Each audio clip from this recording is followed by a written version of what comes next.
सभी को जय मसीह की। एक और बार आपके बीच में परमेश्वर का वचन को लाने के लिए परमेश्वर ने मौका दिया, उसके लिए परमेश्वर का धन्यवाद करता हूँ।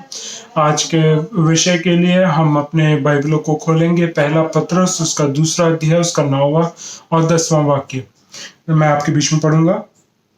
पर तुम एक चुना हुआ वंश और राजपदकारी, राजकों का समाज और पवित्र लोग और परमेश्वर की निज प्रजा हो, इसलिए कि जिसने तुम्हें अंधकार में से अपनी अद्भुत ज्योति में बुलाया है, उसके गुण प्रकट करो। तुम पहले तो कुछ भी नहीं थे, पर अब परमेश्वर की प्रजा हो। तुम पर दया नहीं हुई थी, पर अब तुम पर दया हुई है। इस मैसेज के ऊपर जो है मैं सिर्फ कॉमनली कुछ बातों को आपके पास बीच में शेयर करना चाहूँगा। मेडिटेट करने से पहले, उसमें ध्यान करने से या मनन करने से पहले हम एक कहानी को आपके बीच में मैं रखना चाहूँगा। वो कहानी इस तरीके से है कि एक बार की बात है कि एक राजा हुआ करता था और उस राजा के महल के बाहर एक भिखारी सोया करता था और वहीं पे वो भीख मांगा करता था। तो राजा ने एक दिन क्या किया कि जो कोई राज्य के दरबार के हिसाब से जो है कपड़े पहन के आ सकता है, वह हमारे दावत में भाग ले सकता है। अब इस भिखारी के अंदर ये सोच थी, एक आग्रह था कि वह राजा की दावत में शामिल हो सके। उसके लिए उसके पास कपड़े नहीं थे, तो उसने जो सैनिक जो बाहर द्वारपाल पे खड़ा था उससे पूछा कि भाई, मेरे को राजा से बात करनी है, क्या मैं राजा से बात कर सकता हूँ कि नहीं। उसने बोला कि यहीं ठहरो, मैं देखता हूँ कि राजा अलाउ करेंगे या अनुमति देंगे कि नहीं। तो उसने कहा ठीक है। राजा के पास वो गया और राजा से पूछा और राजा ने उसको कहा कि उस भिखारी को मेरे पास लेके आओ। जैसे ही वो भिखारी राजा के सामने लाया गया, राजा ने उससे पूछा क्या चाहिए, तुम क्या चाहते हो कि तुम मुझसे बात करो। तो उस भिखारी ने इस प्रकार बोला कि मेरे जीवन की एक ही अभिलाषा थी कि मैं आपके राज्य में, आपके दरबार में आके आपके दावत में भागीदार हो सकूं, लेकिन जैसे आपने उसमें निर्देश दे रखा है, उस निर्देश के हिसाब से मेरे पास कपड़े नहीं हैं जिस कपड़ों के साथ मैं अंदर आ सकूं और उसमें भागीदार हो सकूं। तो इसलिए वो बाद में कहता है, राजा से कहता है कि राजा, अगर हो सके तो आपके कोई पुराने कपड़े जो हैं उनमें से कोई आप मेरे को दे दीजिए, ताकि जिसको पहनकर मैं आपके पास आ सकूं और आपके दावत में शामिल हो सकूं। तो राजा इस बात को देखता है कि ये भिखारी के अंदर इतना साहस है कि वो राजा से इस तरीके से बात कर सकता है, और उस साहस को देखते ही राजा खुश होते हैं और कहते हैं, अपने राजकुमार को बुलाते हैं और कहते हैं कि राजकुमार, तुम अपने कपड़ों में से कोई नया कपड़ा इस व्यक्ति को दो ताकि ये दावत में शामिल हो सके। अब वो राजकुमार के साथ जाता है, राजकुमार के कपड़ों को देखता है, उसमें से राजकुमार जो है एक कपड़ा जो नया है, बिल्कुल नया कपड़े को उसको उठा के देते हैं और फिर कहते हैं कि तुम ये कपड़ा पहन के जो है राज्य दावत में आज शाम को शामिल हो सकते हो। तो वो कहता है कि ये कपड़ा जो है तुम्हारे लिए जीवन काल के लिए सही रहेगा, क्योंकि ये कपड़ा कभी नाश नहीं होगा। तो वो कहता है ठीक है, ये बात सही है, जो आप कह रहे हैं ठीक है, लेकिन वो ये एक संदेह में था कि कहीं दावत खत्म हो जाए और उस दावत खत्म होते ही जो है मेरे से ये कपड़े ले लें, तो मैं जो है अपने जो पुराने कपड़े हैं, जो चीथड़े उड़े हुए कपड़े हैं, उन कपड़ों को भी अपने साथ संभाल के रख लेता हूं, क्या पता कब ये कपड़े मांग ले। अब ये नए कपड़ों में जो है अपने साथ एक पुराने कपड़ों की पोटली भी लेकर अपने साथ लेकर उस दावत में शामिल होता है। अब दावत में शामिल होने की वजह से इसके हाथ में ये पुराने कपड़ों का जो बंडल है वो उसके हाथ में रहने की वजह से वो बहुत सारे दावत में जो अच्छी अच्छी चीजें थे, वो अच्छे अच्छे खाना के वस्तुएं थे, उन बातों में वो शामिल नहीं हो पाया। और लोग भी जो उस दावत में अलग और लोग आए हुए थे, वो लोग भी इस व्यक्ति के साथ बातचीत नहीं कर रहे थे, क्योंकि इसके हाथ में जब वो देख रहे थे तो ये पुराना चीथड़ा गंदा एक कपड़ों का जो बोरी है वो उसके हाथ में दिख रहा था। इस वजह से लोग भी उससे दूर हो रहे थे। जब दावत खत्म हो गई, भिखारी के अंदर ये सोच था कि ये कपड़े जो है उससे ले लिए जाएंगे, लेकिन किसी ने भी उससे वो वस्त्र जो है मांगा नहीं। लेकिन वो वही कपड़ों को जो उसके साथ थे पुराने समय से वो लेके चल रहा था, जो पहन के चल रहा था, उसकी जो बंडल है उसी को बंडल को वो लेकर राजा के महल के बाहर गया और वहां सोने लगा उस कपड़ों को संभाल के रखते हुए। राजा अपने महल से एक दिन बाहर आया तो उसने देखा और वो रोने लगा कि इसको इतने अच्छे कपड़े दिए थे और फिर भी वो पुराने कपड़ों को अपने साथ लेके चल रहा। हम जब मसीह जीवन में आते हैं, परमेश्वर हमें एक नए व्यक्तित्व को दे देता है, एक नए व्यक्ति में हमें बदल देता है। लेकिन फिर भी हम मसीह जीवन में कई बार ऐसा करते हैं कि हम अपने पुराने चीजों को, पुराने स्वभाव को, पुराने व्यक्तित्व को आज भी अपने हाथ में लेकर चल रहे हैं। और उसको लेकर चलने के वजह से हमारे जीवन में समस्या क्या आती है कि हम जितना भी कोशिश कर लें, हम उन अच्छी बातों को या जो परमेश्वर ने हमारे लिए तैयार करके रखी हैं, उन बातों में हम शामिल नहीं हो पाते हैं। समझने की जरूरत है कि हम क्या हैं, हम कौन हैं और किस उद्देश्य से हमें परमेश्वर ने अलग किया। 3 बातों को मैं आपके सामने रखना चाहता हूं कि आप कौन हैं, आपका उद्देश्य क्या है और आप उस कार्य को क्यों करना चाहिए। ये बातों को मैं आपके बीच में रखूंगा। सबसे पहला पॉइंट है कि आप कौन हैं। यहाँ पे इस वाक्य में जब हम पढ़ते हैं पहला पतरस 2:9 में 4 बातों को पतरस जो है लोगों को समझाना चाहता है कि आप ये 4 चीजें हैं। सबसे पहला वो कहता है कि तुम चुना हुआ वंश हो, अ चोजन पीपल। कहने का मतलब है कि सारे लोगों में से, सारी जातियों में से, सारे वंशों में से परमेश्वर ने आपको अलग किया है ताकि आपको एक अलग वंश के रूप में बना सके। अभी रिसेंटली जब अमेरिका में हमने सुना है कि बहुत ही रेसिज्म के ऊपर लेकर बात चल रही है और बहुत सारे राइट्स हुए हैं, लड़ाई हुए हैं, दंगे हुए हैं, और उस बात को हम देखते हैं कि बाकी देशों में भी वो बातों को हम प्रकट में देख सकते हैं कि किस तरीके से लोग उसको टैकल करने की कोशिश कर रहे हैं और रेसिज्म को अलग करना चाह रहे हैं। मैं उस रेस के बारे में नहीं कह रहा हूं कि जैसे ही परमेश्वर हमें सेलेक्ट कर लेता है या चुन लेता है तो हम ऐसा नहीं है कि हमें एक नया रेस बना देते हैं, हमारा चेहरा बदल जाता है या हमारे रंग बदल जाते हैं या हमारी संस्कृति बदल जाती है। उस बारे में नहीं कह रहा हूं। लेकिन परमेश्वर जब हमें चुन लेता है तो उसका पवित्र आत्मा हमारे को अपने अंदर से ही हमें बदलाव लेके आ जाता है कि हम फिर अपने लोगों की तरह, उनकी रीति रिवाजों की तरह नहीं, लेकिन उनके सोच समझ के अनुसार नहीं, हमारा जो करने का तरीका, चलने का तरीका, जीने का तरीका बिल्कुल ही बदल जाता है। तो हम एक चुने हुए वंश बन जाते हैं। दूसरी बात वो कहता है कि हम राज्य पदाधिकारी याजकों का समाज बन जाते हैं। कहने का मतलब क्या है कि हम जो है एक राज्य के परिवार में या दरबार के याजक बन जाते हैं। अगर एक व्यक्ति को, एक बच्चे को अगर हम बुलाते हैं और उसको कहते हैं तुम एक राजकुमार बनोगे या तुम एक राजकुमारी बनोगे, वो लोग एकदम खुश होकर कहेंगे हाँ मुझे पता है, मैं बनूंगा या बनूंगी। लेकिन एक बड़े व्यक्ति को, यानी कि एक उम्र में बड़े व्यक्ति को अगर हम बुलाएं और कहें कि तुम जो हो एक राजा बनने वाले हो या तुम एक राजकुमार बनने वाले हो या तुम एक राजकुमारी बनने वाले हो, तो कहेंगे यार तुम मजाक कर रहे हो, मैं ऐसा कुछ नहीं बनने वाला हूं। मुझे पता है कि मैं मसीह में आने के बावजूद भी मैं वैसा ही हूं, मेरे में कोई बदलाव नहीं आया है। मेरे पास वही बीमारियां हैं, मैं अभी तक अमीर नहीं हुआ हूं, मेरे पास वही समस्याएं चलती आ रही हैं, तो मेरे अंदर कोई बदलाव नहीं आया है। लेकिन मैं आपको समझाना चाहता हूं कि जब वो कह रहा है कि आप एक राज्य पदाधिकारी याजकों का समाज बन चुके हैं, तो कहने का मतलब यह है कि आप खुद परमेश्वर के उस राज्य के लिए, उस साम्राज्य के लिए जो आपके लिए आपके इस संसार की मृत्यु के बाद या यीशु मसीह के आगमन के बाद जो होने वाला है, उसमें आप राज्य पदाधिकारी हैं। कहने का मतलब है कि आपका राज्य के अधिकार, राज्य के पद जो है वो इस संसार में नहीं है, वो इस संसार के बाद जब आप परमेश्वर के राज्य में प्रवेश करेंगे तब आपको हासिल होगा।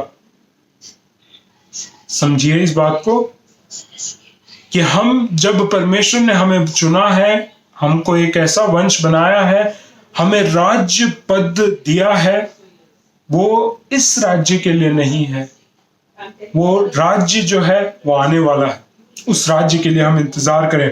तीसरी बात कहता है कि तुम्हें पवित्र लोग होने के लिए परमेश्वर ने अलग किया है।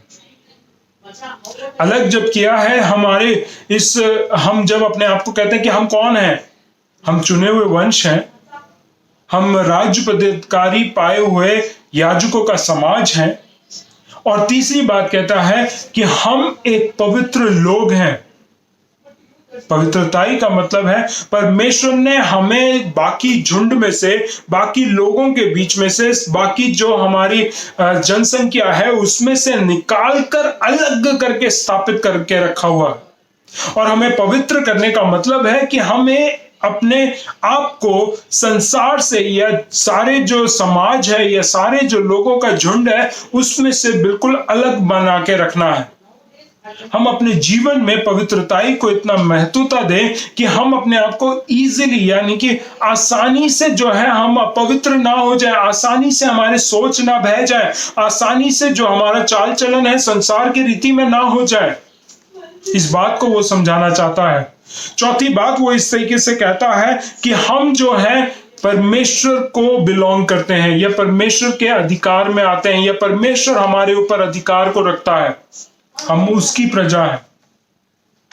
कहने का मतलब जब हम अपने आप को उसके अधिकार में, उसकी प्रभुता के नीचे अपने आप को रखते हैं, फिर हम जो है अपने जीवन को अपने लिए नहीं जी सकते हैं, लेकिन हम फिर आगे को जब जीते हैं हम परमेश्वर के अधीनता में होकर जीते हैं। वो आपको अपना प्रॉपर्टी या पोजेशन के रूप में समझता है। कहने का मतलब आप उसके हो, उसका हक आपके ऊपर है। तो जब आप उस हक के अंदर अपने आप को कर देते हैं तो आपको देखा जाएगा कि परमेश्वर जो है आपके लिए प्रोवाइड करेगा, परमेश्वर आपके लिए चिंता करेगा, परमेश्वर आपको सुरक्षा प्रदान करेगा। जिस तरीके से अगर आप एक राज्य के नागरिक बन जाते हैं फिर वो देश, वो राज्य जो है आपकी सुरक्षा के बारे में चिंता करेगा, आपको प्रोवाइड करने के लिए चिंता करेगा और आपके हर एक जरूरतों को पूरा करने की कोशिश करेगा। उसी प्रकार परमेश्वर के जब आप जन कहलाए जाते हैं तो फिर आपकी चिंता करने वाला, आपको प्रोवाइड करने वाला, आपकी सुरक्षा करने वाला परमेश्वर आप खुद हो जाते हैं। तो यह था सिर्फ एक भाग जो आपको समझना है कि आप कौन हैं। अब दूसरी बात जो आपको समझना है कि आपका उद्देश्य क्या है, कि आप क्या करने के लिए बनाए गए हो। उसी वाक्य में, 9वें वाक्य में इस प्रकार लिखा है कि you have to declare the glorious gospel of Jesus that has brought you out of the darkness into his glorious light। कहने का मतलब क्या है कि आपको घोषणा करने के लिए बुलाया गया है कि आप उसके सुसमाचार यानी कि यीशु मसीह के सुसमाचार की घोषणा कर सको कि उस सुसमाचार के वजह से आप पहले अंधकार में थे, उस अंधकार में से निकाल के अब आपको ज्योति में लाया गया है। और वो ज्योति में लाने का जो प्रक्रिया है, जिस तरीके से आप अंधकार में से खींचकर आपको परमेश्वर ज्योति की ओर लेके आ गया है, वो ज्योति की ओर लेके आने वाले कार्य को आपको लोगों तक पहुंचाना है। वही सुसमाचार है कि यीशु मसीह मेरे पापों के लिए मारा गया, गाड़ा गया और तीसरे दिन जी उठा। ये सुसमाचार जो है आपको अपने तक सीमित नहीं रखना है, लेकिन ये सुसमाचार का प्रचार करना है, इस प्रचार को डिक्लेयर करना है, आपको हर जगह उसको घोषणा करना है। जब आप लोग कई बार में से लोग बोलते हैं कि मेरी जीवन से परमेश्वर की इच्छा क्या है, एटलीस्ट ये इच्छा प्रकट में है, आपके सामने दिखाया जा रहा है कि आपको इस तरीके से चुनकर परमेश्वर ने अलग इसलिए किया है ताकि आप परमेश्वर के गुण को, उसकी महिमा को लोगों तक पहुंचा सको। लेकिन हम कई बार ये कार्य करते ही नहीं है। हम अपने दोस्तों को, हम अपने परिवार वालों को, अपने पड़ोसियों को, अपने मित्रों को, अपने कार्यस्थल में कहीं पर भी यीशु मसीह की महिमा या उसका सुसमाचार का प्रचार या घोषणा तो करते ही नहीं है। हम ये सोचते हैं कि वो लोग क्या सोचेंगे, वो लोग क्या करेंगे, या वो लोग मेरे विरोध में हो जाएंगे, या वो लोग मेरे बारे में बुरा सोचेंगे या बुरी बातें कहेंगे। मेरे को आपसे यही कहना है, पहले आप समझिए आप कौन हैं। आप उसके चुने हुए वंश हैं, आप उसके राज्य पदाधिकारी याजकों का समाज हैं, आपको परमेश्वर ने पवित्र लोगों की तरह अलग किया हुआ है। चौथी बात कि आप उसकी संपत्ति हैं। जब आप उसके हैं तो आपको इस संसार से क्यों डरना है? आपको इस संसार से क्यों भय खाना है? आपको इस संसार में उस परमेश्वर की महिमा करनी है, उस परमेश्वर के सुसमाचार का प्रचार और घोषणा करना है जिसने आपको अंधकार से निकालकर ज्योति में लेके आया। यह आपका उद्देश्य है। कई मसीह लोग इस उद्देश्य से चूक जाते हैं। ये सोचते हैं कि ये सिर्फ पासबानों का कार्य नहीं, ये पासबानों का कार्य नहीं, केवल ये आपका भी उत्तरदायित्व बनता है, ये भी आपका कर्तव्य बनता है कि आप मसीह के सामने उसके जीवन को उस तरीके से बिताएं जिस तरीके से आप लोगों के सामने बिताते हैं, उस तरीके से ही प्रकट हो जाना चाहिए, उस तरीके से ही सारी बातों का घोषणा हो जाना चाहिए कि आप परमेश्वर के सुसमाचार के अनुसार अपने जीवन को चला रहे हैं। मैं एक कोटेशन को मुझे याद आता है, मेरे को पता नहीं किसने कहा है, इस समय में मुझे याद नहीं है, लेकिन वो कोटेशन इस प्रकार कहता है कि सुसमाचार का प्रचार करो, सुसमाचार का, preach the good gospel of Jesus Christ, use words if needed। वो जो स्टेटमेंट है वो इस प्रकार कहता है कि सुसमाचार का प्रचार करो और शब्दों का इस्तेमाल करो जब जरूरत हो। यानी कि सुसमाचार का प्रचार जो है सिर्फ शब्दों के द्वारा नहीं, सिर्फ बोलने से या प्रचार करने से या सुसमाचार को जाके बताने से नहीं, लेकिन अपने जीवन के द्वारा जीकर आप दिखाओ कि आपका खुद का जीवन जो है वो एक प्रचार होना चाहिए। आपका जो कार्य है, आपका सोच है, वो ही एक प्रचार हो जाना चाहिए यीशु मसीह का सुसमाचार का। वो आपका उद्देश्य है, उस उद्देश्य को आप पूरा करें। आखिर में हम ये पूछते हैं कि क्यों? 10वां वाक्य इस प्रकार कह रहा है कि उसने पहले आपको चुना है और अपनी प्रजा बनाया है। उसने किया, परमेश्वर ने किया है। हमने कोई खूबी नहीं है, हमारे अंदर कोई कार्य नहीं, कोई लियाकत नहीं है जिसके वजह से हम कह सकते हैं कि मेरे अंदर ये खूबी था इसलिए परमेश्वर ने मुझे चुन लिया है। मेरे को आज भी बचपन का क्रिकेट का गेम याद है, जब टीम बांटी जाती थी तो जो कैप्टन हुआ करता था वो दूसरे टीम में से एक व्यक्ति को अगर चुनना है, हम सब सामने खड़े हैं लेकिन हमें चुनते हैं इस बेसिस पे कि ये मेरे लिए अच्छा है, ये फील्डिंग अच्छा करता है, ये बैटिंग अच्छा करता है, ये बॉलिंग अच्छा करता है, ये कैप्टनसी अच्छा करता है, ये स्ट्रैटेजी अच्छा बनाता है, इसलिए अच्छा है। लेकिन अगर तुम्हारे अंदर कोई क्वालिटी नहीं है तो तुम्हें पता चलेगा कि तुम पहले नहीं चुने गए हो लेकिन आखिर में जाके चुने जा रहे हो। परमेश्वर ने ऐसा नहीं किया है। परमेश्वर ने ऐसा नहीं किया कि जो अच्छे गुण वाले थे मैंने कलेक्ट कर लिए और जो बुरे गुण वाले थे वो सारे शैतान को दे दिए। नहीं, परमेश्वर ने हमें जब चुना है, हमारे अंदर कोई खूबी नहीं थी, कोई लियाकत नहीं थी, हमारे अंदर कोई ऐसा क्वालिफिकेशन नहीं था जिसके वजह से हम कह सकते हैं कि परमेश्वर ने इसलिए मुझे चुना है। परमेश्वर ने हमें चुना है क्योंकि उसने हम पर अनुग्रह किया, इसलिए हमें उसका प्रचार करना है। इसलिए हमें उसने जिस तरीके से जो हमें आइडेंटिफिकेशन दे रखा है कि तुम ये हो, उस तरीके से हमारे जीवन को हमें बिताना है। दूसरा एक और कारण देता है 10वें वाक्य में, तुम पे पहले दया नहीं की गई थी लेकिन अब तुम्हारे ऊपर दया की गई है। हमारे ऊपर दया दिखाई गई है, इस वजह से हमें उस उद्देश्य को पूरा करना है। इस वजह से हमें उस जो हमारा व्यक्तित्व है, जो हमारा पहचान है, उस पहचान के हिसाब से हमारे जीवन को चलाना है।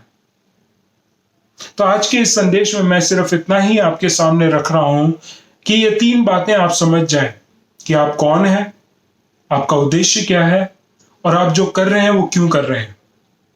सबसे पहले, आप चुने हुए वंश हैं, आपको राज्य पद का अधिकार मिला है, याजकों का समाज है। तीसरी बात उसी में कि आप एक पवित्र लोग हैं। चौथी बात, आप परमेश्वर की संपत्ति हैं। ये बात को अगर आप पहचान जाएं कि आप कौन हैं, तो आपका उद्देश्य आपको क्लियर हो जाएगा। आपका उद्देश्य इतना ही है कि परमेश्वर के सुसमाचार को घोषणा करो कि जिस तरीके से उस सुसमाचार यीशु मसीह के द्वारा आपको अंधकार में से रोशनी में निकाला है, उस बात की घोषणा बाकियों के सामने भी करो। ये क्यों करना है? क्योंकि आपको चुनने वाला परमेश्वर है। आपको परमेश्वर ने चुना है। आपके अंदर कोई योग्यता नहीं थी, कोई गुण नहीं था, लेकिन परमेश्वर ने आपको चुना और आपको अलग किया। दूसरा जो रीजन या कारण जिसके वजह से आपको परमेश्वर का कार्य को करना है, वो ये है कि आपके ऊपर दया अभी तक नहीं की गई थी, लेकिन परमेश्वर ने आपके ऊपर दया की है। हमारा जीवन, हमारा मसीह जीवन उस भिखारी के समान ना हो कि हम आज भी अपने पुराने चीथड़े, उड़े हुए, गंदे, बदबूदार कपड़ों को लेकर चलें, जिसके वजह से हम परमेश्वर के कई आशीषों से, कई वरदानों से, कई गुणों से हम वंचित हो जाते हैं और फिर परमेश्वर हमको देखकर दुखी होता है। हम अपने जीवन में एक बदलाव लाए, पुराने बातों को छोड़ दें। हमारी एक नई पहचान है मसीह में, उस नई पहचान के हिसाब से अपने जीवन को चलाएं। हमारा उद्देश्य है हमारे सामने, हम ऐसे ही भीख मांगने के लिए नहीं है परमेश्वर के सामने। हम हाथ फैला के मुझे ये दे दो, वो दे दो, उसके लिए नहीं है हम परमेश्वर के सामने। हमारा उद्देश्य है कि हम परमेश्वर की महिमा को, परमेश्वर के सुसमाचार को लोगों तक पहुंचाएं। ये किस लिए है? क्योंकि परमेश्वर ने मुझे चुना है। मेरी योग्यता नहीं थी, मेरे अंदर कोई खूबी नहीं थी, मेरे अंदर कोई लियाकत नहीं थी, लेकिन परमेश्वर ने मुझे चुना, मुझे अलग किया, मुझे एक उद्देश्य दिया है, इसलिए मैं इस कार्य में हूं। दूसरा कारण यह है, अभी तक मेरे ऊपर कोई दया नहीं कर रहा था, कोई कंपैशन नहीं दिखा रहा था, कोई मुझसे प्रेम नहीं कर रहा था, लेकिन अब परमेश्वर ने मुझ पर दया दिखाई है, मुझ पर करुणा दिखाई है, मुझसे प्रेम किया है। अपने जीवन में एक बदलाव लाए। मैं उम्मीद करता हूं कि जब आपने ये संदेश सुना है, आपने अपने जीवन को जांचा है। अगर जांचा है, आज अपने आप को एक और बार समर्पित करो। पिता, इस पुत्र के द्वारा आपने मुझे बचाया जरूर, लेकिन मैं आज भी अपने पुराने कपड़ों को लेकर चल रहा था। मुझे मौका दे कि इन पुराने कपड़ों को मैं छोड़कर अपने नए पहचान में होकर अपने जीवन को आपके उद्देश्य को पूरा करते हुए, आपके दिए हुए कारणों के वजह से मुझे उत्साह मिलने पाए कि मैं अपनी पहचान में बना रहा हूं। क्यों ना हम अपने आंखों को बंद करें और प्रार्थना करें। सगे पिता परमेश्वर, हम धन्यवाद के साथ आपके चरणों में आते हैं, धन्यवाद करते हैं एक और बार परमेश्वर आपकी सुरक्षा के लिए, आपके अनुग्रह के लिए, आपकी दया के लिए जो आपने हमारे जीवन में किया है। आने वाले दिनों में परमेश्वर, हम चाहते हैं कि ये वचन जो आज बांटा गया उसके हिसाब से हम अपने जीवन को ढालने पाए। हम चाहते हैं कि परमेश्वर, हम चुना हुआ वंश, राजपदाधिकारी, याजकों का समाज, पवित्र लोग और आपकी संपत्ति बनकर अपने जीवन में वो पहचान के हिसाब से अपने जीवन को चलाने पाए। हमारा उद्देश्य केवल यही हो कि परमेश्वर, हम आपके सुसमाचार की घोषणा कर सकें, जो यीशु मसीह के द्वारा हमें अंधकार में से ज्योति में लेके आया। आपने हमें कारण भी दिया है, क्योंकि आपने हमें चुना है, आपने अपना लोग के रूप में हमें गिना है, उसके लिए हम धन्यवाद करते हैं। आपने हमारे ऊपर दया की है, उसके लिए हम धन्यवाद करते हैं। जितने लोगों ने इस वचन को सुनकर अपने जीवन में एक बदलाव को लेके आने के लिए निर्णय लिया है, परमेश्वर, हम उनके लिए धन्यवाद करते हैं और प्रार्थना करते हैं, आप उनको सामर्थ दीजिए कि उनकी पहचान के हिसाब से वे अपने जीवन को ढालने पाए और चलाने पाए, ताकि आपके नाम की महिमा और आपके सुसमाचार का प्रचार उनके द्वारा होने पाए। उन कारणों के द्वारा उनको आप उत्साह में बनाए रखें और आने वाले दिनों में आपकी महिमा उनके द्वारा और आपके राज्य की बढ़ोतरी परमेश्वर उनके द्वारा होने के लिए हम प्रार्थना करते हैं। सभी बातों को आपके हाथ में समर्पित करते हुए, आदर मान सम्मान आप ही को देते हुए मांगते हैं, प्रार्थना विनती है हमारे उद्धारकर्ता आपके प्रिय पुत्र प्रभु यीशु मसीह के नाम से, आमीन। एक और बार मैं धन्यवाद के साथ आप लोगों का उत्साह और बड़ा ही आभारी हूँ कि आप हर दिन आकर हमारे इस संदेशों को सुन रहे हैं और आशीष को पा रहे हैं। मैं यही निवेदन करूंगा कि अगर आपको आशीष मिला है तो आप इस आशीष को अपने तक सीमित ना रखें, दूसरों तक बांटें, ताकि वे लोग भी आशीष को प्राप्त करने पाए। जहां कहीं पे भी आप हैं, परमेश्वर आपको सुरक्षित रखें, आशीषित रखें और हर एक भली वस्तु से तृप्त रखें। ये हमारी प्रार्थना है। सभी को जय मसीह।